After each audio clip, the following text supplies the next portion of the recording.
Hello दोस्तों, कैसे हो आप सब। आशा करता हूँ कि आप और आपके परिवार में सब अच्छे होंगे।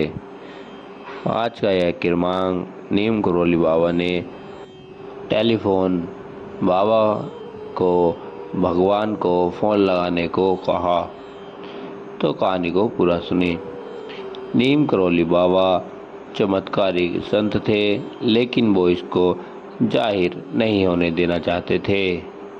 ऐसे ही रहस्यमयी सिद्ध संत थे टेलीफोन बाबा, जो लोगों में काफ़ी मशहूर थे, लेकिन वो भी अपनी सिद्धि और शक्तियों को प्रकट नहीं होने देना चाहते थे।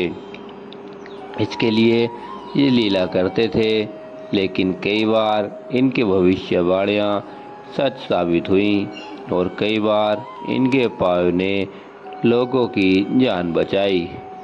आइए जानते हैं टेलीफोन बाबा से जुड़ी बाबा नीम करोली महाराज की चमत्कारी कहानी, जिससे में डॉक्टर की जान बची। कौन थे टेलीफोन बाबा? रवि प्रकाश पांडे रचिता ने the divine reality of Shri Neem Karoli Baba ji Maharaj में लिखा है कि कुमाऊं की पहाड़ियों में मोहन बाबा नाम के सिद्ध संत रहते थे। ये बच्चों जैसे मासूम और सरल थे। इनकी भविष्यवाणियाँ अक्सर सही होती थी।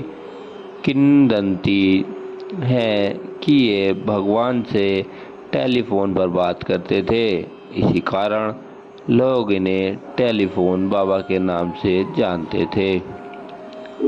किंवदंती के अनुसार ये जब भगवान से बात करते थे, तब इनकी भाव भंगिमा ठीक वैसे ही हुआ करती थी जैसे हमारे टेलीफोन पर बात करते हुए होती है।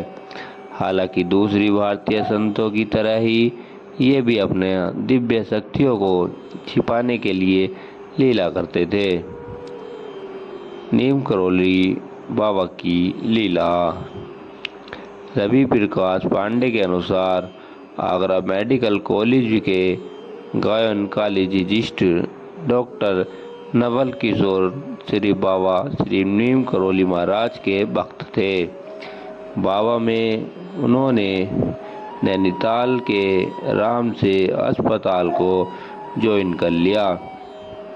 कुछ समय बाद डॉक्टर नवल किशोर बाबा नीम करोली से मिलने पहुँचे, तो उन्होंने उनसे हनुमानगढ़ आकर पहाड़ी महिलाओं का इलाज करने के लिए कहा। इस पर डॉक्टर नवल किशोर सुबह 10 बजे से शाम 4 बजे तक महिलाओं का इलाज करने लगे। एक दिन नवल किशोर लोगों का इलाज करने नहीं पहुँचे। इस समय नीम करोली बाबा भी नैनीताल में नहीं थे, लेकिन बाबा नीम करोली उसी दिन हनुमानगढ़ लौट आए। इन्होंने लोगों से डॉक्टर की गैर मौजूदगी का कारण पूछा, लेकिन कोई बता नहीं सका।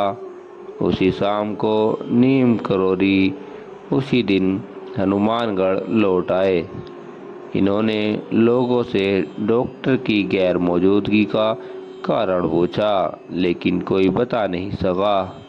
उसी शाम को नीम करोली बाबा कुछ भक्तों के साथ घूमते हुए एम्पायर होटल के पास पहुँचे और रुक गए। साथ ही पूछा कि डॉक्टर कहाँ रहते हैं। एक भक्त ने होटल की ओर इशारा किया। इस पर बाबा ने एक व्यक्ति को डॉक्टर को बुलाने भीतर भेजा। इस पर डॉक्टर बाहर आए। डॉक्टर को देखते ही बाबा बोले, तुम बीमार हो? डॉक्टर ने कहा नहीं।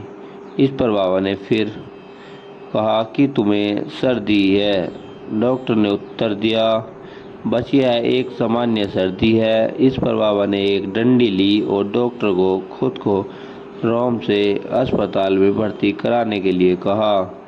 डॉक्टर इसकी ज़रूरत नहीं समझ रहे थे, लेकिन नीम करोली बाबा ने कुछ भक्तों के साथ उन्हें अस्पताल भेज दिया। अस्पताल से लौटने के बाद भक्तों ने देखा कि नीम करोली बाबा केला खान की ओर जा रहे हैं। बाबा ने भक्तों से कहा कि वह डॉक्टर नवल किशोर उसके परिवार को लेकर चिंतित हैं। इसी बीच वह केला खान की ढलान की ओर तब तक बढ़ते रहे जब तक कि मोहन बाबा की कुटिया तक नहीं पहुंच गए।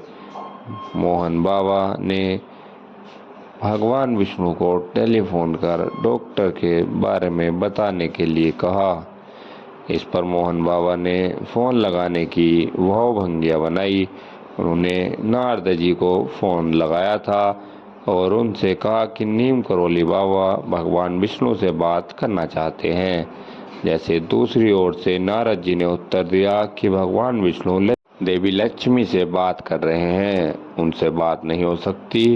कुछ देर बाद महाराज जी ने मोहन बाबा से फिर से फ़ोन लगाने के लिए कहा। इस बार नारद जी ने मोहन बाबा से जो कुछ भी कहा उसे मोहन बाबा स्पष्ट रूप से सुन नहीं पाए और अपने रहस्यमय टेलीफोन पर चिल्लाते रहे। इस बीच अचानक महाराज जी उठे और मोहन बाबा को बाल पकड़कर उठा लिया। फिर जमीन पर पटक कर जोर से चिल्लाए, अब वह बच गया है, वह अब बच गया है, और लौट आए। उसके साथ गए दोनों भक्त भी नैनीताल लौट आए। यहाँ उन्हें डॉक्टर के स्वस्थ होने की खबर मिली।